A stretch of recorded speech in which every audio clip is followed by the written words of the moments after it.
মৃন্ময়ী কি কখনো চিন্ময়ী হয়ে উঠতে পারে? মাটির প্রতিমা কখনো কথা বলতে পারে? মাটির প্রতিমা কখনো চলাফেরা করতে পারে? ঘটনাটা আপনারা হয়তো সবাই জানেন। শ্রী উমাচরণ মুখোপাধ্যায় এই ঘটনার সাক্ষী। তিনি তার এই অভিজ্ঞতার কথা লিপিবদ্ধ করে গেছেন। এই উমাচরণ মুখোপাধ্যায় ছিলেন ত্রৈলঙ্গ স্বামীর শেষ দীক্ষিত শিষ্য। একদিন স্বামীজি উমাচরণ মুখোপাধ্যায়কে বললেন, ব্যাকুল হয়ে যে যাকে ডাকে সে তাকেই পায়। কেবল জ্ঞান ও বিচার দিয়ে তাকে খুঁজে বের করতে হয়। মানুষ যা কিছু কল্পনা করতে পারে তার সব কিছুই এই জগতে হয় স্থূল অথবা সূক্ষ্ম অবস্থাতে অবশ্যই আছে। শুধু খুঁজে বের করা চাই। এর জন্য চাই সাধনা এবং গুরু কৃপা। এমনকি যদি সদ্গুরুর কৃপা হয় তবে সাধনাবিহীন জীবেরও গুরু কৃপায় ঈশ্বর দর্শন হতে পারে। তো স্বামীজি একদিন এই কথার পরে উমাচরণ মুখোপাধ্যায়কে বললেন, তুই দেখবি তো দেখ। স্বামীজির ঘরের একদিকে ছিল মায়ের মূর্তি। স্বামীজি মায়ের দিকে মুখ করে ধ্যানে মগ্ন হলেন। ঘণ্টাখানেক ধ্যানে মগ্ন থাকার পরে বললেন, এবার দেখ। তো স্বামীজির সামনে উমাচরণ মুখোপাধ্যায় বসেছিলেন। তিনি পরবর্তীকালে বলছেন, দেখলাম একটা ছোট্ট বালিকা ধীর পায়ে স্বামীজির সামনে উপস্থিত হলেন। প্রদীপের অস্পষ্ট আলোয় বালিকার উজ্জ্বল জ্যোতি ও রূপের ছটা দেখে আমি বিহ্বল হয়ে পড়লাম। জাগতিক সমস্ত বুদ্ধি যেন লোপ পেয়ে গেছে আমার। চেতন ও অচেতন অবস্থার একটা মধ্যবর্তী অবস্থায় আমি ভীত কিংকর্তব্য বিমূঢ় হয়ে পড়লাম। শরীর কাঁপছে। স্বামীজি বললেন, মায়ের বেদির দিকে চেয়ে দেখ। চোখ ঘোরাতেই দেখলাম মায়ের বেদি শূন্য। আমার শরীরের কাঁপুনি আরও বেড়ে গেল। আমি মায়ের পা ছুঁয়ে প্রণাম করলাম। সাধারণ মানুষের পায়ের মতোই পা নরম আর শীতল মনে হলো। স্বামীজি ধীর কণ্ঠে বললেন, মাকে ভালো করে দর্শন কর। মনে যেন কোনো আক্ষেপ না থাকে। আমি স্তম্ভিত বোবা হয়ে মাকে দেখছি। শেষে স্বামীজির কথায় আমার সম্বিত ফিরে এলো। স্বামীজি মাকে আসনের দিকে ফিরে যেতে ইঙ্গিত করলেন। মা ফিরে গেলেন নিজের আসনে। মায়ের চিন্ময় মূর্তি আবার পাষাণে পরিণত হয়ে গেল। এ এক বিরল অভিজ্ঞতা। আমরা মাঝে মাঝে ভাবি, এই দুর্লভ অভিজ্ঞতা সমস্ত মানুষের কেন হয় না?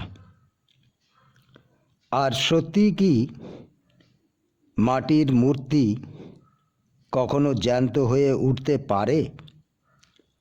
নাকি এ ছিল সেই যুবক উমাচরণ মুখোপাধ্যায়ের মানসিক ভ্রম?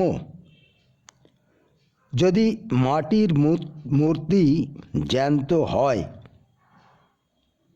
তবে সেটা কিভাবে সম্ভব হতে পারে? নাকি এগুলো সব কেবল গল্প কথা? আমরা এইসব প্রশ্নের উত্তর খুঁজব।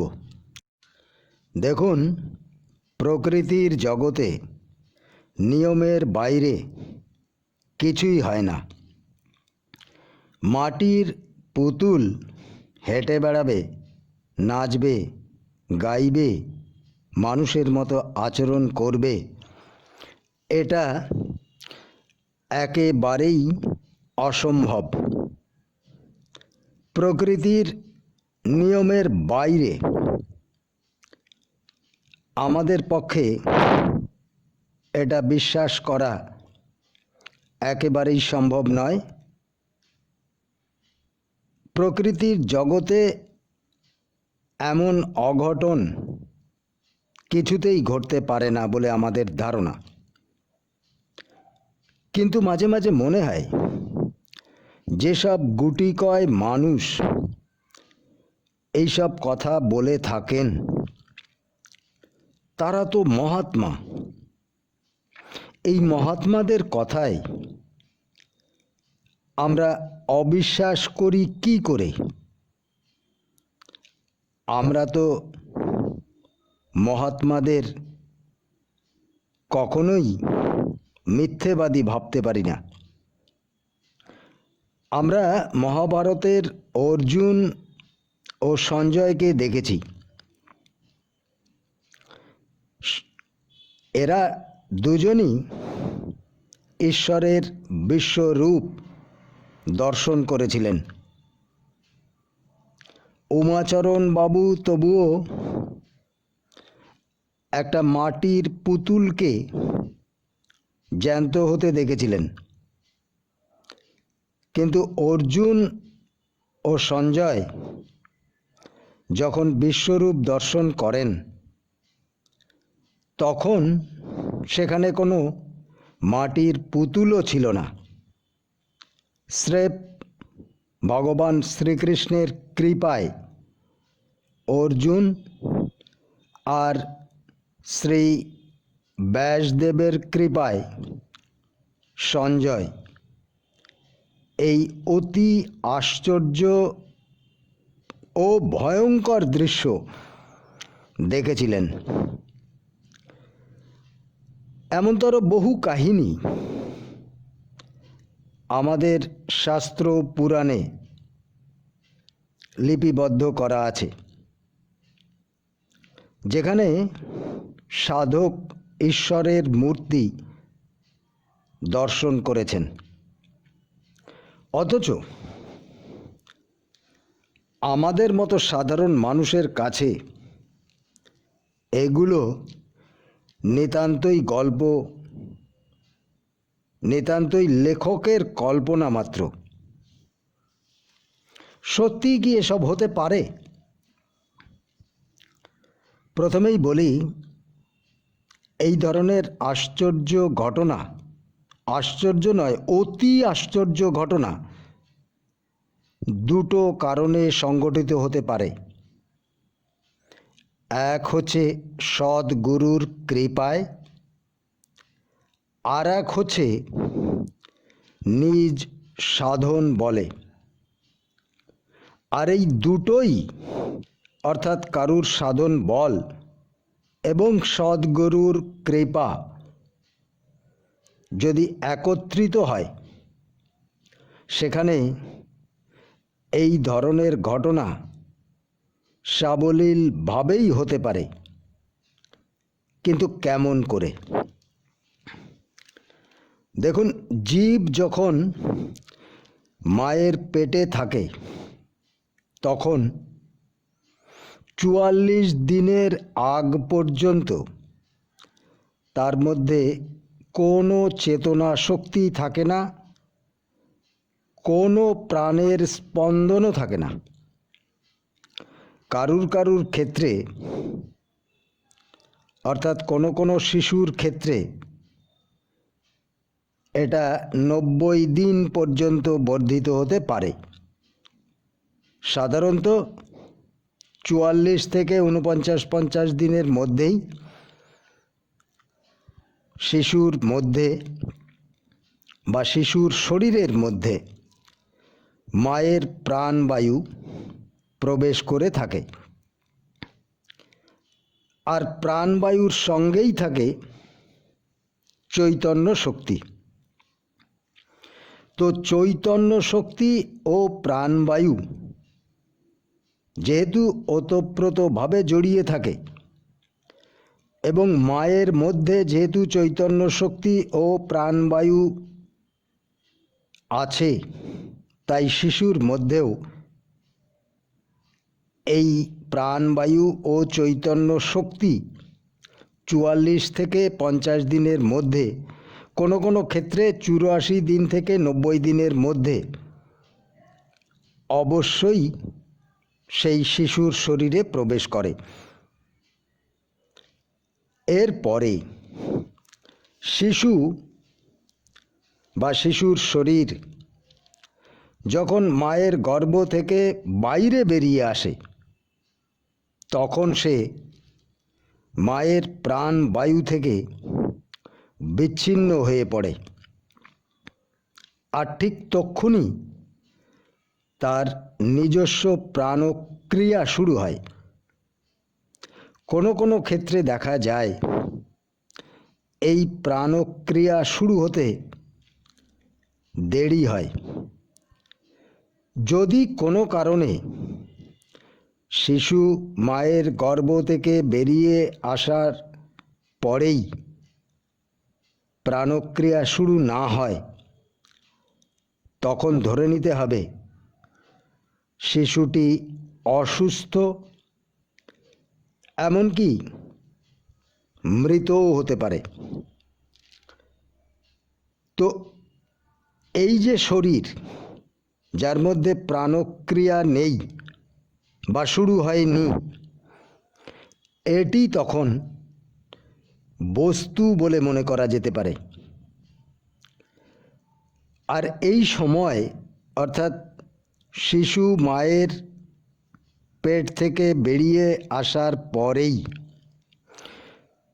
যদি শ্বাস প্রশ্বাস শুরু করতে না পারে, তার মধ্যে প্রাণর ক্রিয়া শুরু না হয়, তখন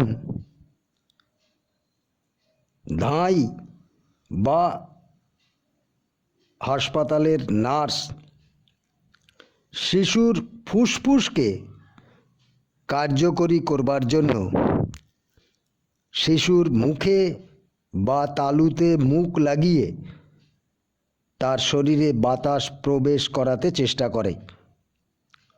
ফুসফুসকে কার্যকরী করবার চেষ্টা করে, শিশুকে উল্টে পাল্টে তার ফুসফুসকে ক্রিয়াশীল করবার চেষ্টা করে, ফুসফুসের ভেতরে বায়ু প্রবেশ ঘটাতে চেষ্টা করে। আর একবার এই ফুসফুস ক্রিয়াশীল হয়ে গেলে শ্বাসের ক্রিয়া শুরু হয়, শিশু তখন জীবন্ত হয়ে ওঠে। আর ঠিক তক্ষুনি অর্থাৎ যে বাতাসটা শিশুর বুকে বা ফুসফুসে ঢুকিয়ে দেয়া হলো, সেই বায়ু মুখ দিয়ে নিঃসরণ হয়। এই প্রাণবায়ুর নিঃসরণই আমাদের কাছে শিশুর কান্না। আমাদের মুখে তখন হাসি ফোটে, অর্থাৎ শিশু এখন প্রাণ পেল। তো প্রাণবায়ুর সঙ্গে চৈতন্য শক্তি যখন আমাদের শরীরে প্রবেশ করে তখন আমরা জীবিত, আর এই প্রাণবায়ু যখন বেরিয়ে যায় তখন আমরা মৃত। আর মৃত শরীর পচনশীল বস্তুতে পরিণত হয়, অর্থাৎ দ্রুত পরিবর্তনশীল বস্তুতে পরিণত হয় এবং ধীরে ধীরে পঞ্চভূত, অর্থাৎ যা দিয়ে জীবের শরীর তৈরি হয়েছিল সেই পঞ্চভূত তার নিজস্ব উৎসে ফিরে যায়। এই হচ্ছে বস্তু থেকে প্রাণী হবার প্রক্রিয়া। আমি এক স্বামীজিকে দেখেছি ভোরবেলা তার আশ্রমের সমস্ত শিষ্যকে ডেকে তুলতেন সাধন প্রক্রিয়া শুরু করবার জন্য। তো তখন তিনি শিষ্যদের বলতেন, মিট্টি কা পুতলি উঠ। এখন কথা হচ্ছে আমাদের সঙ্গে বা প্রাণীর সঙ্গে এই মাটির পুতুলের কি সম্পর্ক? দেখুন, পুতুল বা প্রতিমা কি দিয়ে তৈরি হয়? মাটি, জল, খড়, বাঁশের কাঠামো ইত্যাদি ইত্যাদি। অর্থাৎ আমাদের শরীর যে উপাদানে নির্মিত, একটা মাটির প্রতিমাও সেই একই উপাদানে নির্মিত। অর্থাৎ মাটি, জল, তেজ, তেজ অর্থাৎ প্রতিমার মধ্যে খড়, বাঁশের কাঠামো ইত্যাদি আছে, যেগুলো তেজের উপাদান। তো আমাদের শরীর যে উপাদানে নির্মিত, একটা মাটির পুতুলও সেই একই উপাদানে নির্মিত। অর্থাৎ বায়ু, বোম, আকাশ, তেজ, জল, মাটি, এই সবই একটা পুতুলের মধ্যেও আছে, প্রতিমার মধ্যেও আছে, আবার একটা মনুষ্য শরীরের মধ্যেও আছে। মাটির সঙ্গে জল মেশানো হয়, খড়ের বা বাঁশের কাঠামোর সঙ্গে এই মাটি লেপে দেওয়া হয়। এই করে একটা আকৃতি তৈরি হয়, যাকে আমরা প্রতিমা বলি। একটা শিশুর দেহ ও একটা প্রতিমার দেহের মধ্যে পার্থক্য হচ্ছে, একটা মানুষের দেহে প্রাণের সঞ্চার আছে, আর প্রতিমার দেহে প্রাণের কোনো সঞ্চার দেখা যায় না। আরও একটা পার্থক্য হচ্ছে, মনুষ্য শরীরের বৃদ্ধি দেখতে পাই আমরা, শিশুর শরীরের একটা বৃদ্ধি আমরা দেখতে পাই, কিন্তু প্রতিমার দেহের কোনো বৃদ্ধি আমরা দেখতে পাই না। এই দুই ক্ষেত্রেই, অর্থাৎ মানুষের শরীর এবং প্রতিমা, এই দুটো ক্ষেত্রেই কিন্তু দেহের ক্ষয় আছে। শিশুর দেহে যদি প্রতিনিয়ত পুষ্টি প্রদান করা না হয় তবে শিশুর দেহের নাশ অবশ্যম্ভাবী। আবার যদি শিশুর দেহ থেকে প্রাণশক্তি বের করে নেওয়া যায় তবে যে দেহ পড়ে থাকবে সেটা দ্রুত ক্ষয়শীল। কারণ হচ্ছে শিশুর দেহে জল ও বায়ুর ভাগ বেশি থাকে, আর পুতুলের দেহে অগ্নি ও মাটির ভাগ বেশি থাকে। এই জন্য প্রাণহীন মনুষ্য দেহ তাড়াতাড়ি পচনশীল অবস্থায় চলে যায়, কিন্তু প্রতিমার দেহ পচনশীল অবস্থায় যায় না। কিন্তু যদি এই প্রতিমার মধ্যে জলের ভাগ বেশি করে দেয়া যায় তাহলে সে তাড়াতাড়ি বিচ্ছিন্ন হয়ে যেতে পারে। এই জন্যই প্রতিমাকে আমরা জলে বিসর্জন দেই। যাই হোক, এই উভয় দেহের উপাদান একই, সেই পঞ্চভূত। এখন কথা হচ্ছে পুতুলের দেহে প্রাণের সঞ্চার কি করে হতে পারে যাতে করে সে মানুষের মতন আচরণ করবে বা কোনো সদ্গুরুর আজ্ঞা পালন করবে, বেদি থেকে হেঁটে স্বামীজির কাছে চলে যাবে। এটা কিভাবে সম্ভব হতে পারে? এই জায়গায় সাধক, প্রকৃত সাধক এবং সৎ গুরুদেবের ভূমিকা। আপনারা সবাই জানেন আমাদের শরীরে অনেকগুলো চক্র আছে। তার মধ্যে একটা চক্র হচ্ছে আজ্ঞা। আজ্ঞা চক্র আমাদের ভ্রূদয়ের মাঝামাঝি অবস্থান করছে।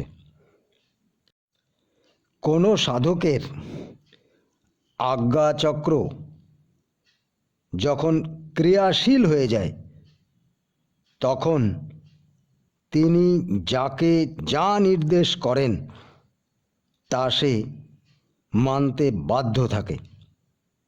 তা সে মানুষ বলুন, পশু বলুন, আর প্রকৃতি বলুন। আর এই সমস্ত বিরল তত্ত্বজ্ঞ পুরুষ যার সমস্ত চক্রগুলোই যোগের মাধ্যমে ক্রিয়াশীল করতে পেরেছেন, তিনি মনে মনে যা কিছু ভাবেন, যা কিছু চিন্তা করেন, সেটাই বাস্তবে ঘটে থাকে। আর এর অন্যথা হবার কোনো উপায় নেই। এইসব মহাপুরুষেরাই পারেন মৃত শরীরের মধ্যে প্রাণের সঞ্চার করতে। এরাই পারেন অসম্ভবকে সম্ভব করতে। আমরা সবাই যোগ ক্রিয়ার মাধ্যমে আমাদের এই চক্রগুলোকে গতিশীল করে তুলতে পারি, কিন্তু আমাদের সেই প্রচেষ্টা নেই। সাধারণভাবে আমরা তিনটে চক্রের মধ্যে ঘোরাফেরা করি: মূলাধার, স্বাধিষ্ঠান এবং মণিপুর। এই চক্রগুলোর মধ্যেই সাধারণ মানুষ ঘোরাফেরা করে থাকে। অভীষ্ট সাধক ধীরে ধীরে সমস্ত চক্রগুলোকে ক্রিয়াশীল করে তোলেন। শুধু সমস্ত চক্রগুলোকে নয়, কিছু স্পর্শকাতর জায়গাও আছে আমাদের শরীরের, সেগুলোও ক্রিয়াশীল হয়ে ওঠে। এই সাধক এক অনির্বচনীয় আনন্দের মধ্যে থাকেন।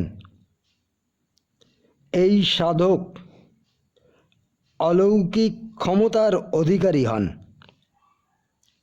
আপনারা যদি ঋষি পতঞ্জলির যোগ দর্শন পড়ে থাকেন, তাহলে আপনাদের এই সম্পর্কে খানিকটা ধারণা হতে পারে। এই সমস্ত যোগক্রিয়ার সন্ধান ঋষি পতঞ্জলি দিয়েছেন। মৎস্যেন্দ্রনাথ হঠযোগের কথা বলেছেন। ঘেরণ্ড ঋষি তিনিও অনেক প্রক্রিয়ার কথা বলেছেন, যাতে করে আমাদের শরীরের মধ্যেই ঈশ্বর অনুভূতি হতে পারে, শরীরের শক্তি বাড়তে পারে, আমাদের চেতন শক্তি বাড়তে পারে, আমাদের জীবনী শক্তি বাড়তে পারে। তবে যারা এই শক্তি অর্জন করেছেন, সমস্ত চক্রগুলোকে যারা ক্রিয়াশীল করতে পেরেছেন, তারা লোকহিত ব্যতীত এইসব অলৌকিক কর্মে কখনোই নিজেকে নিযুক্ত করেন না। মহাত্মা ত্রৈলঙ্গ স্বামী মাঝে মধ্যেই নানান অলৌকিক ঘটনাকে সংগঠিত করেছেন, নিতান্তই খেয়ালের বশে নয়, লোক শিক্ষার জন্য। আমরা স্বামী ত্রৈলঙ্গকে আমাদের সশ্রদ্ধেয় প্রণাম জানাই। ওম শান্তি শান্তি শান্তি। হরি ওম।